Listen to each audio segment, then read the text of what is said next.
for a while, so that you Okay, well, and then ask me. please take your seat. Yes. Thank you. Good morning. So, that's how we all.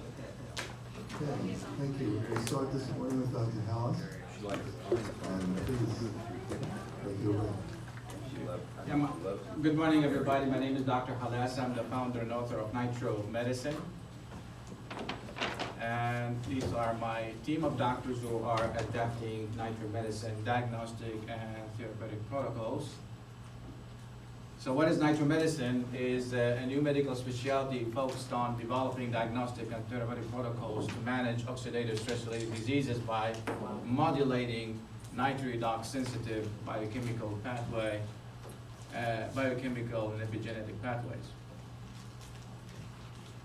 So what are oxidative stress-related disease that we are managing?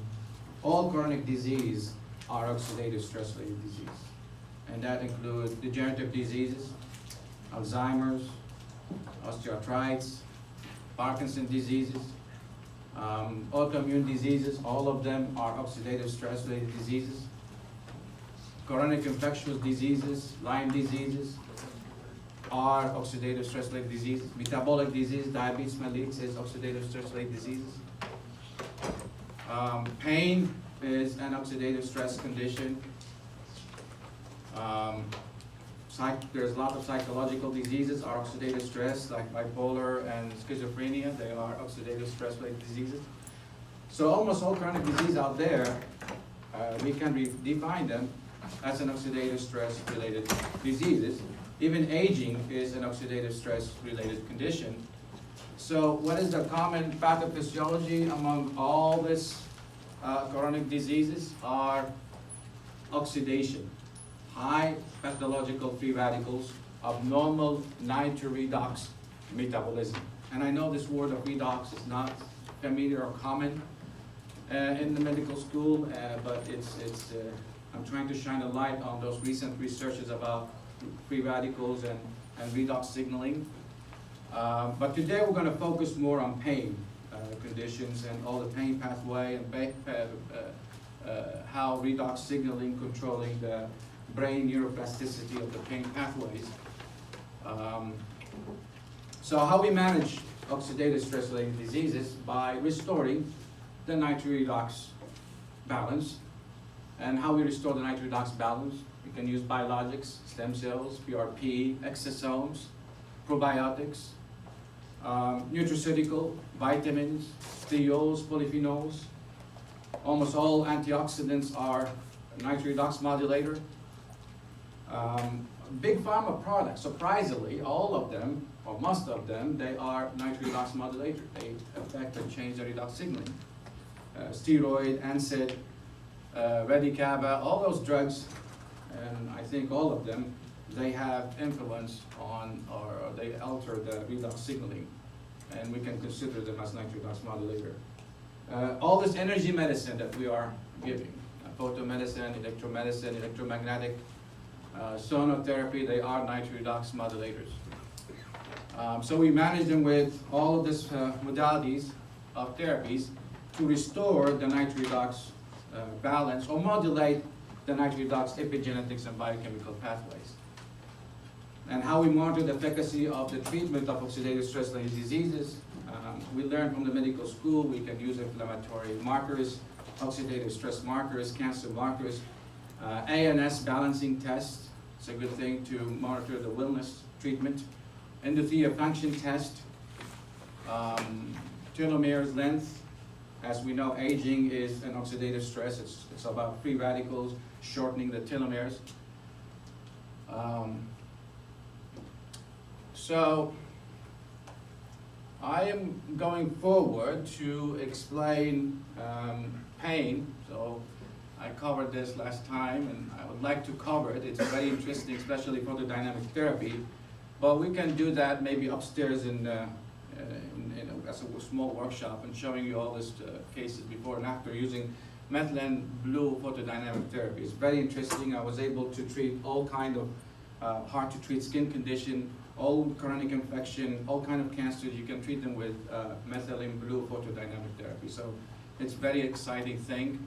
But I will definitely, today we want to talk about pain. And why we want to talk about pain, because the pain management protocol that we have and we learn in our fellowship program needs to be updated, right? Do you agree with that? Steroids and narcotics needs to be changed, right? Yes. We give steroid and narcotic only for acute conditions, but we don't supposedly giving it to chronic conditions, especially if their pain is less than 8, and they are chronic. We can use other things. Why? Because we know that steroids eats the cartilage. So short term, it's good, right? It gives you relief short term. But long term, it actually accelerates the degeneration of the cartilage. And that's what we don't want, right? Narcotics, it gives you short-term relief, but then it induces free radicals and change your neuroplastic changes in the brain, and actually makes the pain even more worse. It leads to hyperalgesia, anhedonia, and then you have to take more drugs to suppress it, and then you end up inducing the free radicals, and then you end up with all these neuroplastic changes again, and lowering the threshold of the pain pathway. That's what we're going to talk about today, which is understanding pain. And what is pain? We have two kinds of pain. We have peripheral pain generators and central pain generators. And in our fellowship programs that we are learning, we all focus on peripheral pain generators. We are not even talking about central pain. And it's all about how you put that needle of steroid into that certain point of the joints. That's the art of pain management fellowship. But that needs to be changed. Right? And also we need to understand that most of the failure that we have in pain management is because we may neutralize the free radicals using steroids, the peripheral pain, but we missed the central pain. So that's why when a patient, when you inject them with the steroids, or even you would inject them with a PRP, which is that's supposed to be, all injection has to be PRP and replace steroid completely, especially for chronic pain. That's what I am proposing here.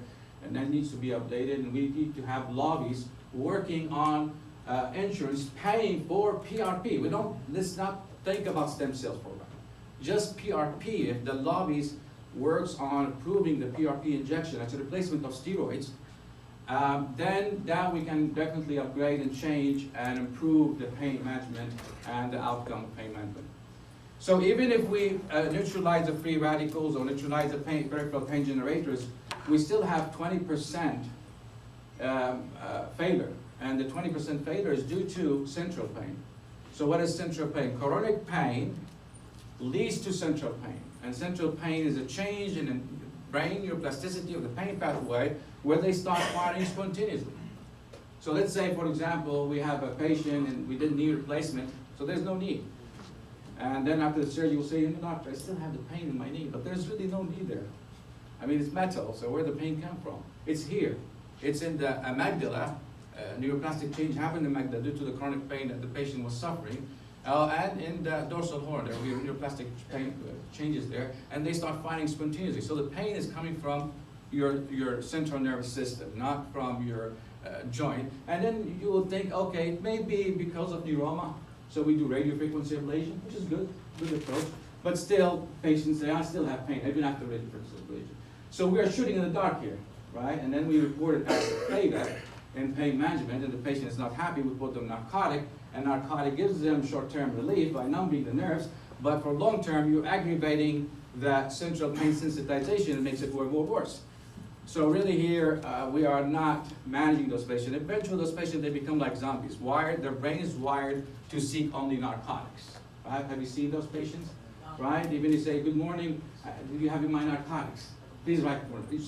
And that's true because their brain, their dopamine increases with narcotics. The brain is being changed, the neuroplastic change is being changed, where their joy and interest is all about narcotic because narcotic makes their dopamine high. Other than that, they're not happy, okay? So central pain generator is a neuropathic pain that happens when the central nervous system does not process the pain signal properly. Peripheral pain generator is a nociceptive pain that is not part of the nervous system and caused by inflammation or injury such as osteoarthritis or rheumatoid arthritis or burn, anything that's in the periphery. And we are very good in managing the peripheral pain, especially if we move from steroids to PRP. I don't say it's good if we continue doing the steroids injections. About 20% of patients with osteoarthritis who have their knee or hip replaced continue to have pain. And the reason, because the pain is likely to become centralized. So it's coming from the brain, from the amygdala, and from the dorsal horn. There's hyperplastic changes there. There is a neuroplasticity change there, and that lower the threshold and causing hyperexia, neuropenia, and even phantom pain. Now the pain is driven by dysfunction of central nervous system. Okay, in order for us to understand central pain, we need to go back to the first year of medical school and go through all this neuroanatomy and the pathway of pain. So let's follow the pain signals. And if we understand the pain signals and the pathway of these pain signals and how this pain ends up into changing of the brain neuroplasticity, especially the chronic pain, we can understand how we can manage central pain versus peripheral pain. And in fact, if the peripheral pain turns to central pain can become also a peripheral pain. We're going to see that in form of complex regional pain syndrome.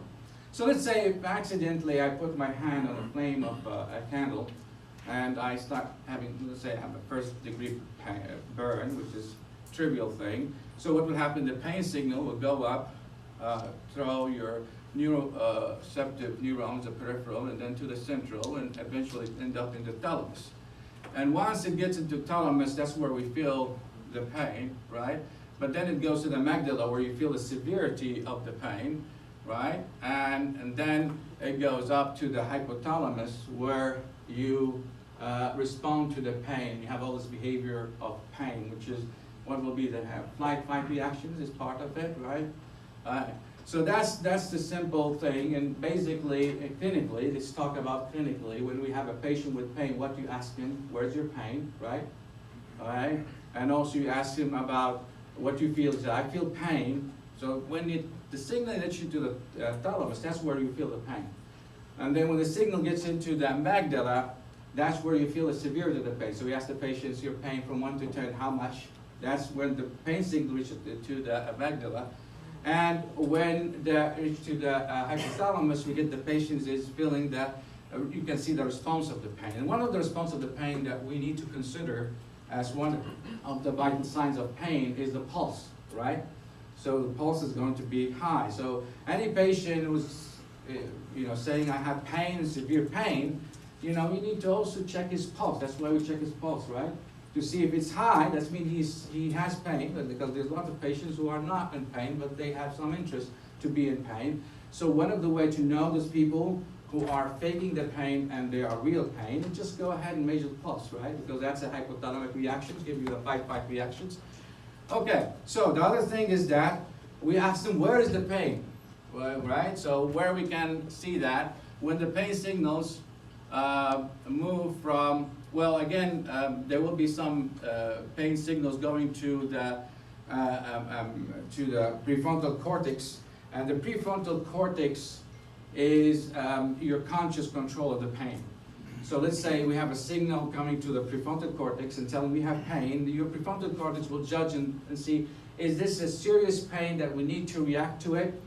Or it is a trivial pain. Of course, it's a trivial pain. So what will happen? Your prefrontal cortex will send signal, inhibit the amygdala, and say, hey, don't worry, everything is okay. We had this before. It's nothing. Okay. So that helps to control the behavior of pain. So when I have this little tiny pain from the candle, I will be reacting panically with pain because my conscious and the memory of that pain is telling me that it is trivial, don't worry about it. But let's go ahead back because we need also to learn about the, I think we missed the step of localization of the pain.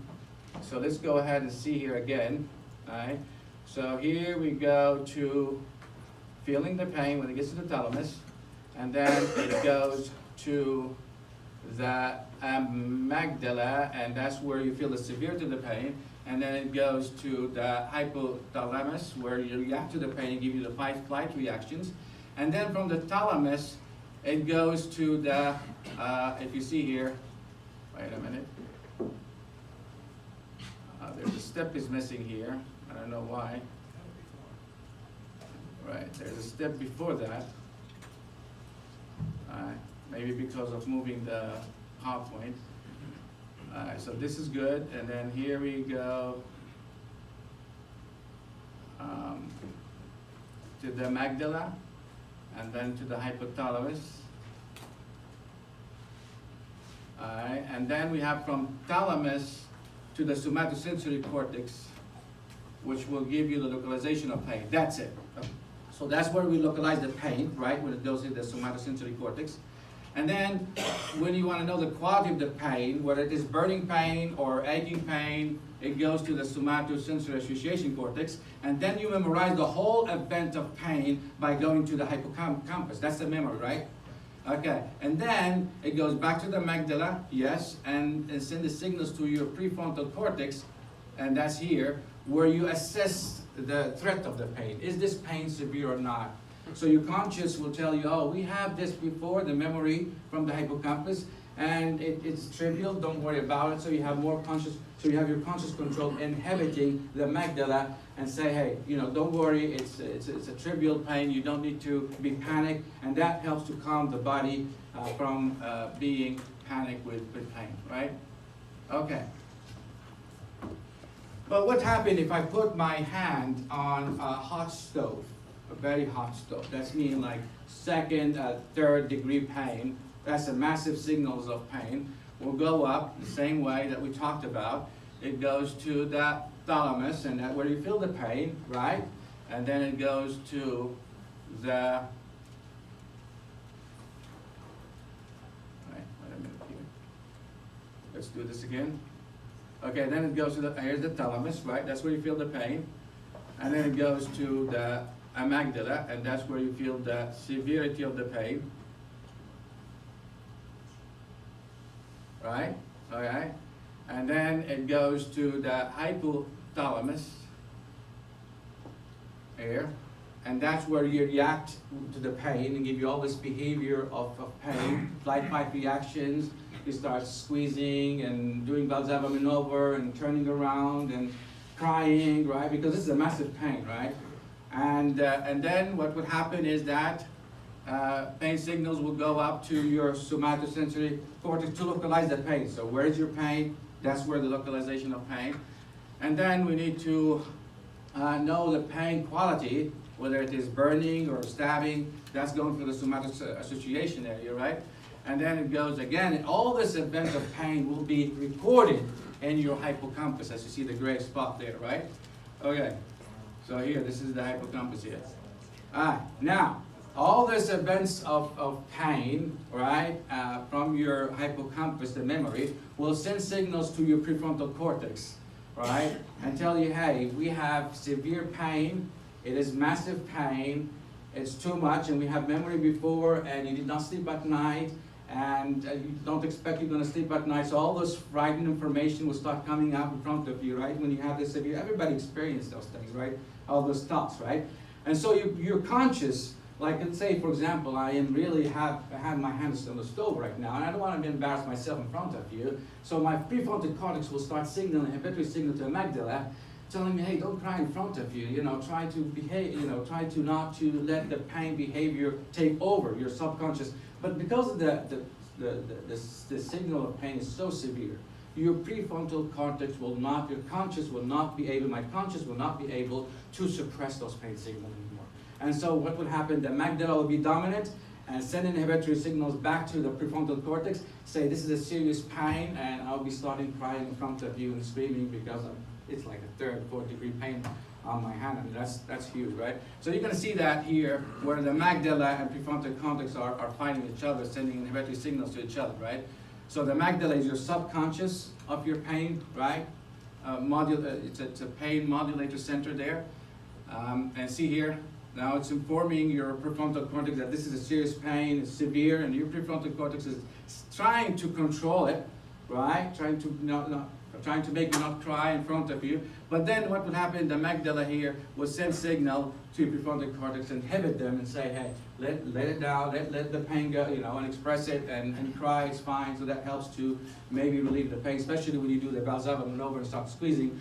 Like this, you may increase the hypothalamus parasympathetic, and that may help to, and also increase the analgesic descending pathway, which may help to suppress the pain. So that's the function of the Valsalva maneuver. So when you have pain, you start doing the Valsalva and start squeezing and holding your breath like this, right? So that helps to increase and activate the descending analgesic pathway, which we're going to see it right now. Okay, so now see here signals from amygdala to hypothalamus, and hypothalamus will start giving you all the responses, the fight reactions, and all the pain behavior here, right?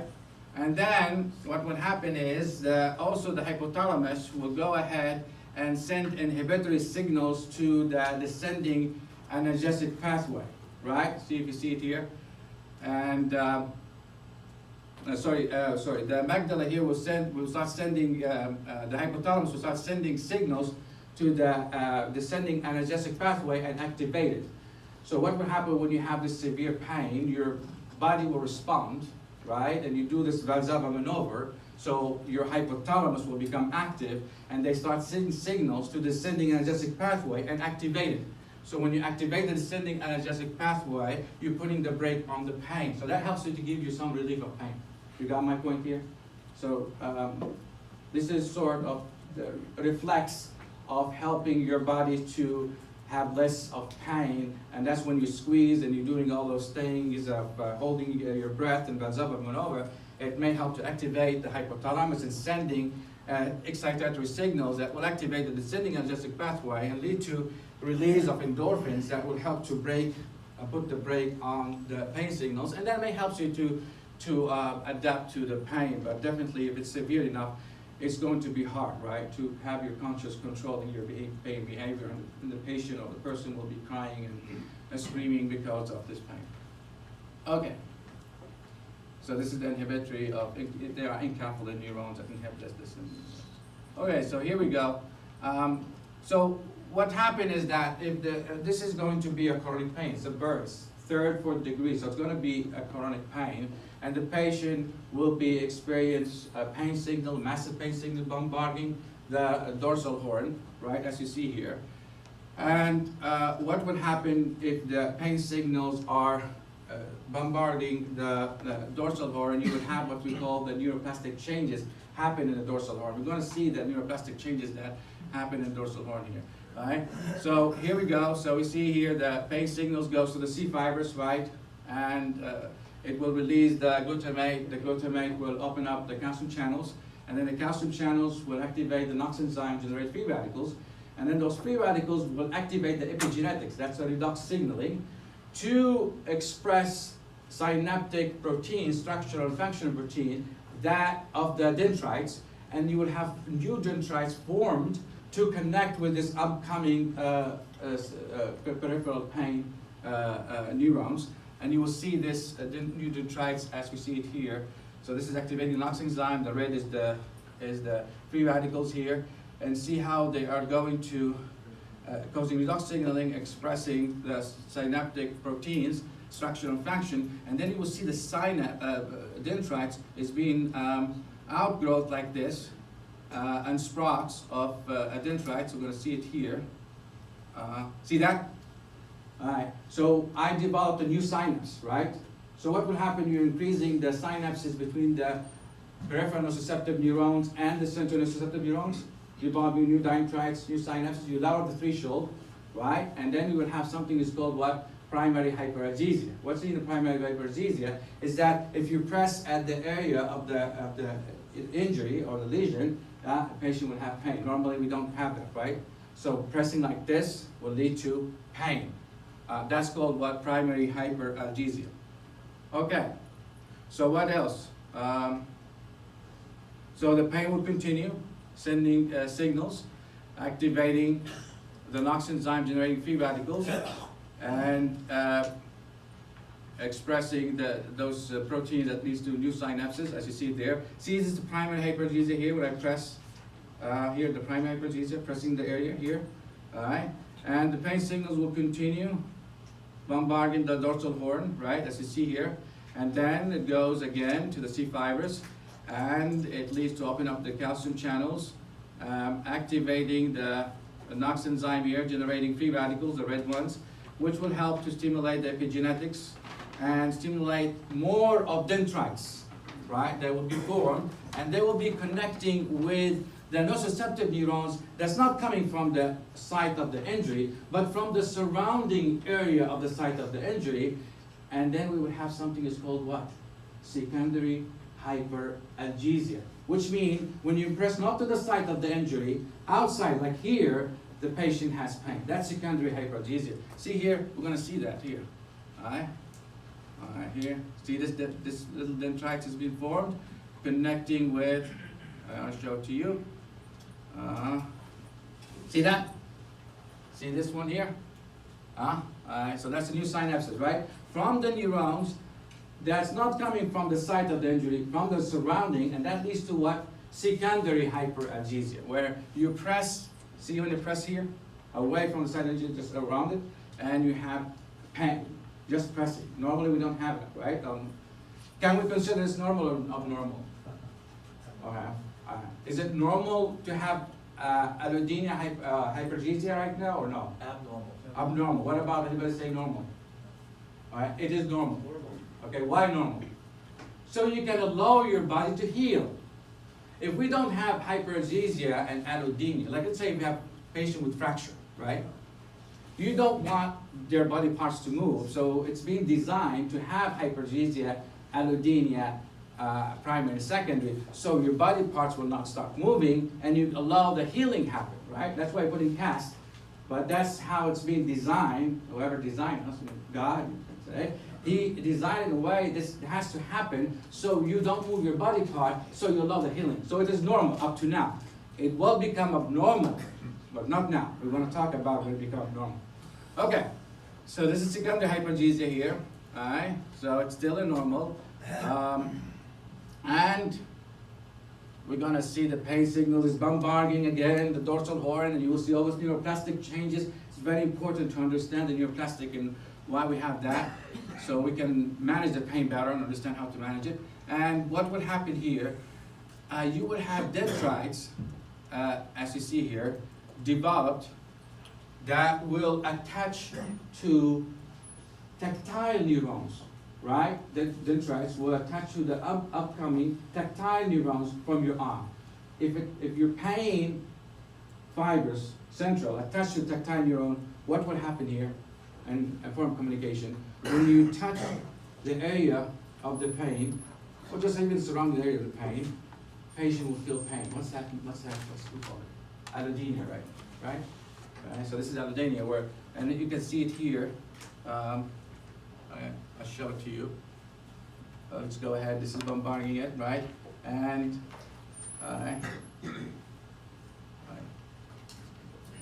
to give some time for there.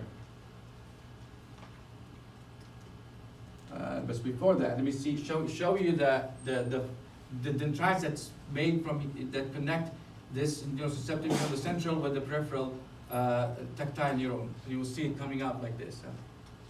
See that? So that leads to what? Allodynia, right?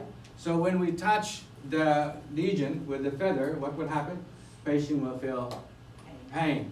So we understand now the mechanism of the primary, secondary analgesia and allodynia. Up to now, it's normal as long as the lesion is there, right? Not just that. This bombarding of the dorsal horn with pain signals can lead to free radicals that's being released to irritate the neuroglia and lead to neurogliosis. Those free radicals can also irritate the glia cells. See the blue one here? This is glia cells. See the free radicals are going to irritate the neuroglia and turn these glia cells into inflamed. All right. So let's go ahead and see that. See that free radicals here irritating the glia. So now they become what you would have neurogliosis, right? See that? See that neurogliosis, the red one here. All right. And then what will happen when you have inflammation and gliosis? They start releasing free radicals. And what happened to those free radicals? They can open up the glutamate receptors. And if you open up the NMDA receptors and you allow the calcium to go in, you start firing the pain signals from within without any external stimulus, right? That's the mechanism of phantom pain, right? So here there's no even external stimulus, and you will have a signals being developed because those free radicals will open up the NMDA receptors, right? All right. So the other thing is that those free radicals that's being generated, it also causes regressive neuroplastic changes in the descending analgesic pathway. So we have here the free radicals works in a different way. It leads to progressive neuroplastic changes in the nociceptive pathway, while it causes regressive shrinking in the descending analgesic pathway. And that will aggravate the whole central pain sensitization. See here, it was 4 dendrites there. Did you see how it's being shrinked? Right? So that's regressive neuroplastic changes. Okay, so what would happen here, we will be firing pain signals spontaneously without any external stimulus, and that's the phantom pain, right? Okay, good. So, we're still having those pain signals going up and bothering your brain. And what happened to your dorsal horn, it will happen to the amygdala. And we're going to see that. So here we go, and see the pain signals going up, right? All right. And we can see it goes to the thalamus and to the amygdala, hypothalamus, right? And then it goes to what we call it, it's called habenula. What is habenula, right? So see, when I put the feather and I did the allodynia thing, right? So this pain signals goes all the way up to the thalamus, and then to the amygdala, and then to the hypothalamus, and then it went to the habenula. What is the habenula? It is a central of hate. So once they get activated, what would happen? It will send signal to VTA, which is a love center, and cause your body to move away from anything that stimulates the hate center, the habenula. So what would happen if I start, at this patient, I start waggling the feather in front of him, right? Please, doctor, don't touch me with it, right? And the reason because the habenula is being active, and it causes your body to react where you will be moving away from that signal. Habenula also inhibit the VTA, which is the love center. And when you have the love center, what would happen? You decrease the dopamine. And when you decrease the dopamine, anything decrease the dopamine makes you to go away from it. Anything that stimulates the VTA and increase the dopamine makes you to go to it, right? So let's say, for example, if I told you, there's a chocolate in front of you and there's a salad, right? What you would choose? You would choose the chocolate. Why? Because the dopamine increases, and you would move to the chocolate, because the dopamine increases more when you eat chocolate versus when you eat salad. Right? Is that the natural thing that would happen to us? So, and what happened exactly is the chocolate stimulates the VTA and increases the dopamine. So here, the chocolate is the one who increases dopamine, and the salt does not. Even if it increases, the chocolate is more dopamine than the salad. So you choose whatever causes dopamine to be high. So it's going to be where? To the chocolate. But if I train you and I start doing the cognitive therapy and tell you, hey, you know what? Chocolate is bad. Glucose turns into free radicals and causes you stroke and all these problems and diabetes, and you don't want that, right? And give you all this information. It's called cognitive therapy. You can go ahead, your brain will be wired and change, and the way that the salad will become increasing your dopamine where chocolate is not. Did you see a kid, they give her a chocolate and they to salad, and she say no chocolate for salad? That's not natural, all right? That's because her parents, they train her where they change her brain neuroplasticity and made the salad, because they say salad is good, it's healthy and all that stuff, to increase the dopamine in that direction and lower the dopamine with the chocolate. If you go to Germany and you see the cigarette, they put in front of it ugly mouth cancers and lung cancers. And that's the way, so it helps to cognitively, your prefrontal cortex will send inhibitory signals to the habenula and say, no, this is bad, right? So it helps to increase the dopamine for not taking the cigarette versus taking it. We know the nicotine makes you to seek the cigarette. But the whole information that you have from your prefrontal, from the cognitive, can cause inhibition to the habenula, activate the VTA in a way that you avoid cigarettes. So all our instant decision is all about what makes our dopamine high. For example, you're sitting here, and the reason why you're sitting here because you're a geek like me, you like to hard stuff and hardcore science. I think it makes your dopamine high, better than moving and drinking something, coffee from outside, that maybe the dopamine of staying here is more higher than leaving and drinking coffee from outside. So your instant decisions is all based on what makes your dopamine high. And the VDA is the nucleus that secretes the dopamine, and the habenula is the hate center that suppress the VTA and decrease your dopamine. So it makes you to avoid things that you don't want, as you see in this case. Okay, so you see that the VTA here is sending an inhibitory signal to the habenula sending the inhibitory signal to VTA. Not just that. When I wiggle the feather there, what happened is that, in addition, the patient is avoiding it. Also, the pain itself increases. He feels more pain just by wiggling it, right? And the reason why, because the habenula is sending inhibitory signals to the descending analgesic pathway, as you see it here. Okay, see that? This is descending, and makes the patient feels more pain. So the patient feels not just hating it and avoiding it, but also say, doctor, I feel the pain now, just by wiggling the feather there. And that's because the habenula inhibit the descending analgesic pathway, as you see it here. Okay. Again, this is very important to know that that all these events of pain, it's being recorded, as you see it here, and if you can see it here, it's being recorded and in the hippocampus, and any experience of the feather, for example, from the patients or doctors who's going to touch the patients, it gets all this memory back, and it makes them feel uncomfortable and even makes them feel more pain, right? Okay. Okay, this is very important, this route here. We mentioned that what happened to the dorsal horn of hyperplastic changes, and now if we show the pain, it happened to the amygdala, And you have hyperplastic changes in the amygdala, where it fires spontaneously, the amygdala.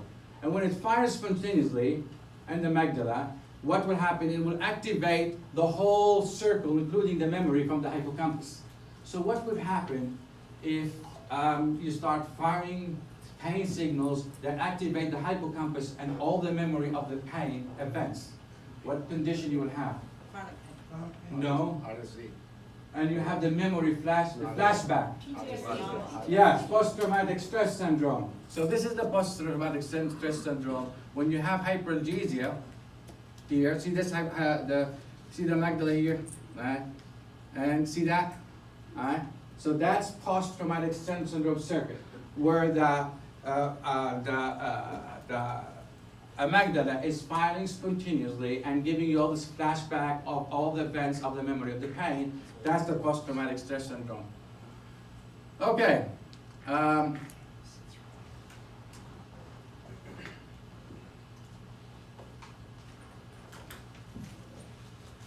Okay, so let's move forward. I think we missed one step here. I did not mention it. Let me go back, which is the complex regional pain syndrome, so we can cover it. All right. So if you see here, this is when you have chronic pain and central pain. If you see here, this is the hypothalamus, right? It's getting active, and then it sends signals all the way to the sympathetic, right? Did you see that? And what would happen when you have chronic active sympathetic activities? You would have vasoconstrictions, and then the norepinephrine is released from the sympathetic. It activates the NOx enzymes, and NOx enzymes generate free radicals, which cause inflammation, and inflammation causes vasodilation. So this is what? Complex regional pain syndrome, where you have area of vasoconstriction, area of vasodilation, paleness and redness and bluish.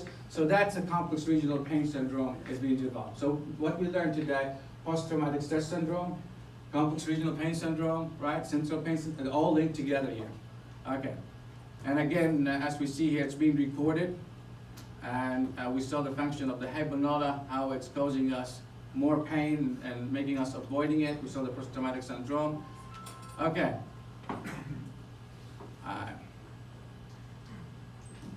And see how here's the amygdala neuroplasticity post-traumatic syndrome, and sending inhibitory signals to the cognitive. So those patients, they have no control about their events of post-traumatic syndrome, right?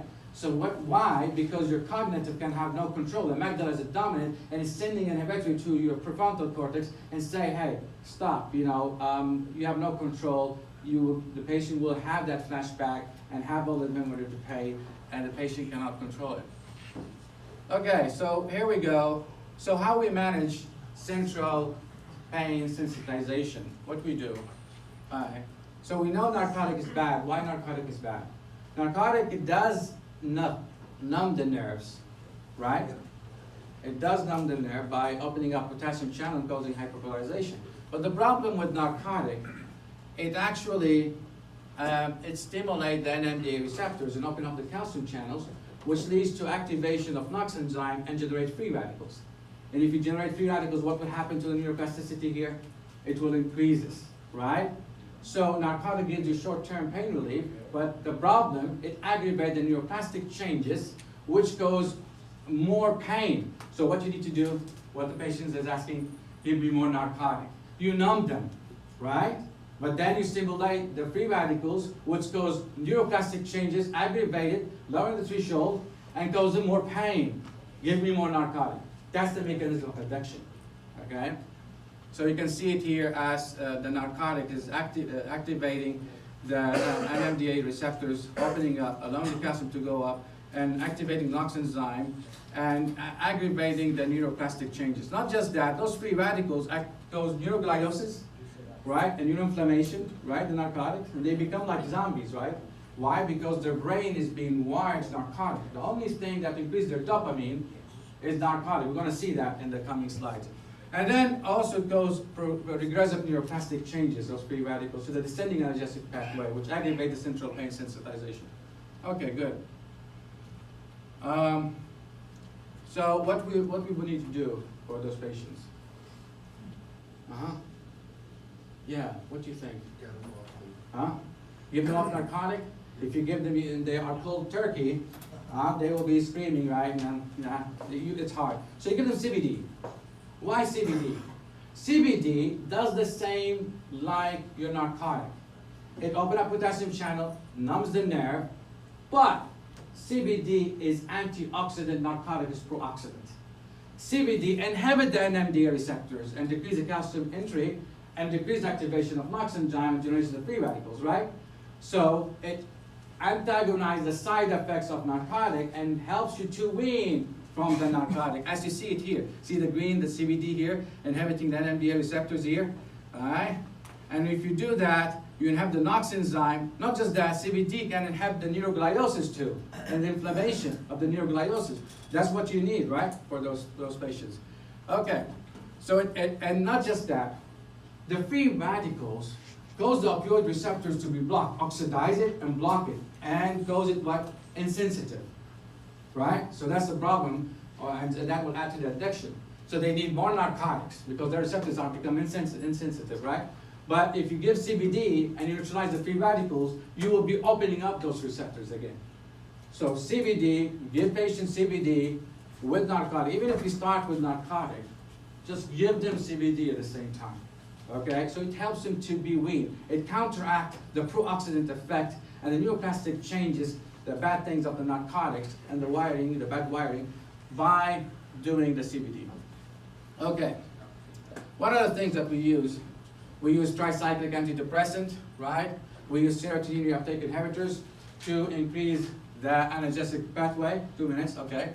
As you see it here, all right. We give GABA to inhibit the NMDA receptors, right? We give NSAID to decrease the inflammation. All of this, it helps. We give steroids. They are acute. I don't recommend for chronic, but it helps the neuroinflammation. We give them B2, B12 to numb and block the NMDA receptors. We give them curcumin to increase the expression of antioxidant enzyme that helps to increase the neutralize the free radicals and restore the neuroplasticity. We give them alpha lipoic acids. We give them exosomes. Now, exosomes are very rich with antioxidant enzymes and anti-inflammatory cytokines, which will help to restore or restore the nitroredox balance and help to restore the neuroplasticity. And exosome, the best way of giving it is an intranasal spray or intranasal injection. So if you tell me what I would do for exosomes, I will not inject it to the joint. I will do it intranasal. Okay, just 1 second. And then for peripheral pain generator, this is what I would do. I would do leukocyte-rich PRP. I will not do exosome. I will not do stem cells. I'm not building cartilage. Are you building cartilage with stem cells and exosomes? No. You slow the degradation of the cartilage. And if you can do it with PRP, leukocyte-rich PRP, photomodulated leukocyte-rich PRP with topical nitrocompounding containing curcumin, polyphenols, diols, that's enough. Because you're not building cartilage. And there's no research shows that stem cells or exosome is over ahead of PRP. Let's focus on making the insurance pay for the PRP. This is very important because then we can get rid from all the steroids. And use a steroid for acute, but for chronic, for pain less than 8, don't use it.